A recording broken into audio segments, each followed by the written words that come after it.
ইনশাল্লাহ শিল্পীদের অনেক অনেক ভালোবাসা রয়েছে আমাদের সাথে, আমরা ইনশাল্লাহ জয়ী হব। আলহামদুলিল্লাহ খুবই ভালো। আমি আর জোরে কথা বলতে পারি না, আমি আস্তে কথা বলি, এটাই আমার সর্বোচ্চ জোর। হ্যাঁ আলহামদুলিল্লাহ খুব ভালো কেটেছে। ঈদ এবং পয়লা বৈশাখ আমার আম্মুকেই হচ্ছে সময়টা দিয়েছি, তো খুব ভালো কেটেছে আলহামদুলিল্লাহ। এই যে শিল্পীদের সাথে কথা বলা, শিল্পীদের কাছে ভোট চাওয়া, এটা আসলে শুধু ভোট চাওয়ার জন্য না, সারা বছর ধরেই কিন্তু শিল্পীদের খোঁজখবর নিয়ে থাকি। কোনো শিল্পী অসুস্থ হলে তাদের খোঁজখবর নেই, তাদেরকে হসপিটালে দেখতে যাই, কাউকে হয়তো বাসায় দেখতে যাই। এই খোঁজখবরটা আসলে সবসময় নেওয়া হয়। যে কোনো প্রোগ্রামে শিল্পীদেরকে ফোন করি, এটা সবসময় থাকেই। তবে ভোটের সময় যেটা একটা ইয়ে হয় যে ভাই আমাকে একটা ভোট দেবেন, এরকম করে বলা, এটা ভালোই লাগে।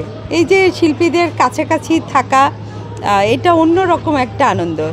শিল্পী সবাই আমাদের, এবং আমরা সবাই চাই যে শিল্পীরা সবাই মিলেমিশে আমরা যেন একসাথে হয়ে কাজ করতে পারি। আমাদের দীপজল মামা তো ছবি করছেন, আমারও এবার ছবি রিলিজ হয়েছে। প্রতি বছরই আমার রোজার ঈদ, কোরবানির ঈদ আমার ছবি রিলিজ হয়। আর এবার ছোটকু আহমেদ পরিচালিত আহারে জীবন রিলিজ হয়েছে।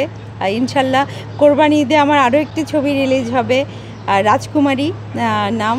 আমার ডিরেক্টর হচ্ছেন রবিউল ইসলাম রাজ। তো এই যে শিল্পীদের সাথে হচ্ছে থাকা, কাজ করা, যেহেতু ফিল্মে আসলে অনেক দিন গ্যাপ হয়ে গেছে অনেকের, তো এই যে সবাই মিলেমিশে কাজ করা, এটা একটা আলাদা একটা আনন্দ আছে।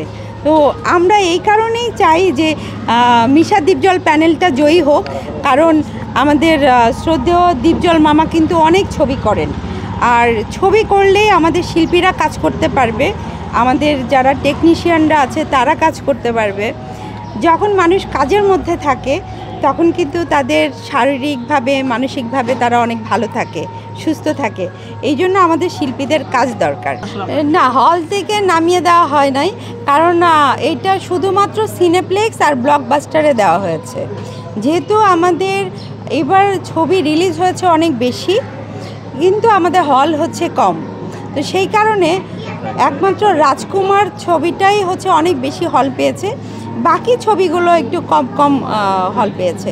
তো সেই ক্ষেত্রে আমার কাছে মনে হয় যে রোজার সময়, মানে রোজার ঈদে বা কোরবানির ঈদে, এই দুইটা ঈদে যদি হচ্ছে ওই ধরনের ছবিগুলো দেওয়া হয়, একটু ছবি কমিয়ে যদি আরও বেশি বেশি হল পায়, তাহলে ছবির প্রযোজকও লাভবান হবেন, আর আমাদের দর্শক যারা তারাও ভালোভাবে ছবিগুলো দেখতে পারবেন।